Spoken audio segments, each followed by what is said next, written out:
shocking video. How many drinks did you have? Was the pilot reeking of booze? 1, 2, 3. They gave him a field sobriety test on the jetway. Then, sprucing up the red carpet. Nice to meet you, Mr. President. Then this. President Putin, will you stop killing civilians? Plus, first video of the monster who killed the 4 college roommates behind bars. The video being released was kind of disturbing. And Kate+8's Kate Goslin. I'm gonna try this again. She's got to head back to work as a nurse to make ends meet. Plus, sunscreen uproar, the growing movement. I do not wear it. People who say you shouldn't be using sunscreen. I'm not gonna wear sunscreen this summer, and neither should you. Are they dangerously misguided? And you break it, you own it? The world's words after an expensive marble table smashes in a cafe. I was completely humiliated. Plus, the Amazon driver's heavy-duty request. For the love of God, please don't order really, really heavy things off Amazon. Now, Inside Edition. Hello, thanks for joining us. I'm Mary Calvi. It is shocking. Just released body cam video showing an airline pilot as he's pulled off a flight moments before takeoff. His arrest follows suspicions from witnesses that he allegedly reeked of booze. The pilot has now been fired from his job and his career is effectively over. Les Trent has more. 1, 2, 3. An airline pilot is taking a field sobriety test right outside his plane filled with passengers. 9. Keep turning everybody over. The just-released video is raising fresh concerns about alcohol abuse among pilots. A TSA agent reported that 52-year-old Captain David Alsop's breath reeked of alcohol as he went through the security gate at Savannah Airport in Georgia. Is they reporting a pilot? It could smell alcohol on his breath. The pilot is currently located on the plane at Gate 2. Police ordered the Southwest Airlines pilot out of the cockpit minutes before takeoff for Chicago. When was the last time you had something to drink? Last night. About how many hours ago? Like 10 hours ago, at least. He was given the field sobriety test right there on the jet bridge. Watch as he's told to follow an object with his eyes. Then walk heel to toe. 2, 3. And then stand on one leg for 16 seconds. He was stunned when cops told him he failed. The signs that you exhibited during those 3 tests and the odor coming off of your person, it's very consistent with DUI. He was placed in handcuffs, the humiliating end of a 19-year career as an airline pilot. Pilots always sound calm, even in tense situations, but their job does involve immense stress, and some succumb to alcoholism, drug abuse, and depression. Those who do might be reluctant to seek help out of fear that doing so could damage their careers. They are caught in the ultimate catch-22 of being stressed, fatigued, anxious, depressed, and not being able to seek help. This United pilot told cops he hit his breaking point when the arm at the parking lot at Denver Airport wouldn't go up. He whacked the gate 23 times. As for Captain Alsop, he lost his pilot's license and his job with Southwest Airlines. The pilot may also face federal charges for allegedly attempting to fly a commercial plane under the influence. The eyes of the world are on Alaska today for the summit between President Trump and Russia's Vladimir Putin over the war in Ukraine. But there's been an unexpected hitch due to the fact the summit was so hastily put together. You see, it's peak tourism season in Alaska, and most of the hotel rooms are booked. Many journalists covering the summit are finding themselves sleeping on army cots. It was choreographed like a Broadway show. President Trump disembarking Air Force One, then comes Putin. Both men striding towards each other on the tarmac in Alaska, on red carpets. The split screen carried live on all the news channels and networks. There it is, the handshake.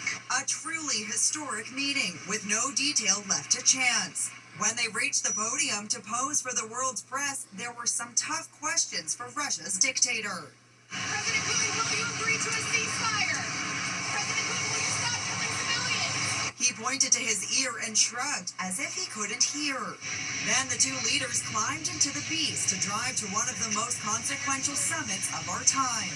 All this was carefully orchestrated, but this sure wasn't. Russian reporters got quite a surprise when they arrived to find their accommodations were, well, really basic.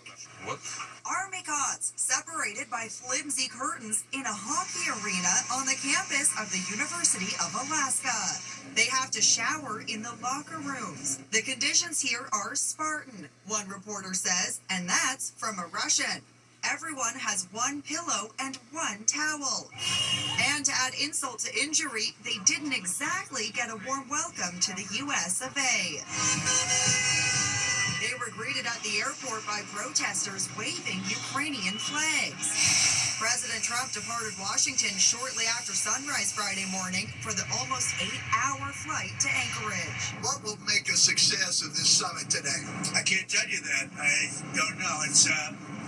There's nothing set in stone. He passed the time on board Air Force One speaking with reporters. In the office with President Trump on Air Force One. Fox's Brett Baer got a behind-the-scenes exclusive. I think it's going to work out very well, and if it doesn't, I'm going to head back home real fast. He sure appeared confident on the red carpet, greeting Putin with applause and his signature vice-like handshake.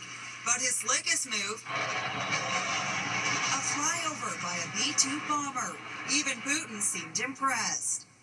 Of course, the B-2 bomber was the aircraft that bombed Iran's nuclear sites in June. It is chilling new video Bryan Kohberger showing the killer of 4 University of Idaho college roommates behind bars for the first time, anxiously pacing and shining his shoes. Who shot it and how it was leaked is now the subject of a lot of speculation. It's haunting new video of Bryan Kohberger behind bars. The video blew up on social media today. It depicts Kohberger standing in his cell wearing a white t-shirt, black sweatpants, and black sneakers, a break from the typical prison jumpsuit. The cell sure looks bleak with institutional gray walls and a concrete floor. A stainless steel toilet sits in the corner. Notice no lid.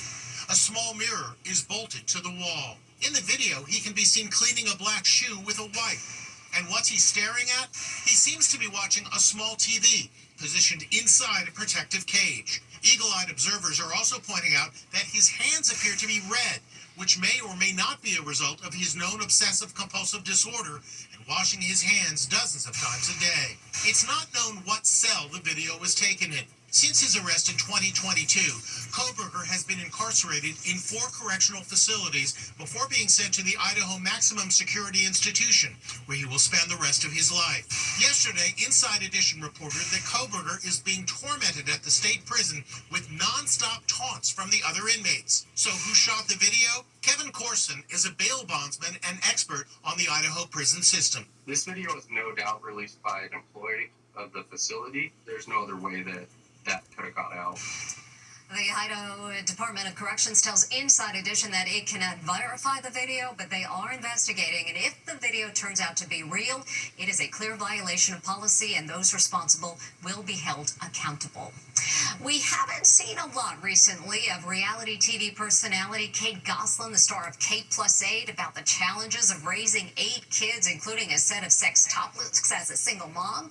Now she's revealing that she's had to return to her original career as a nurse to make ends meet.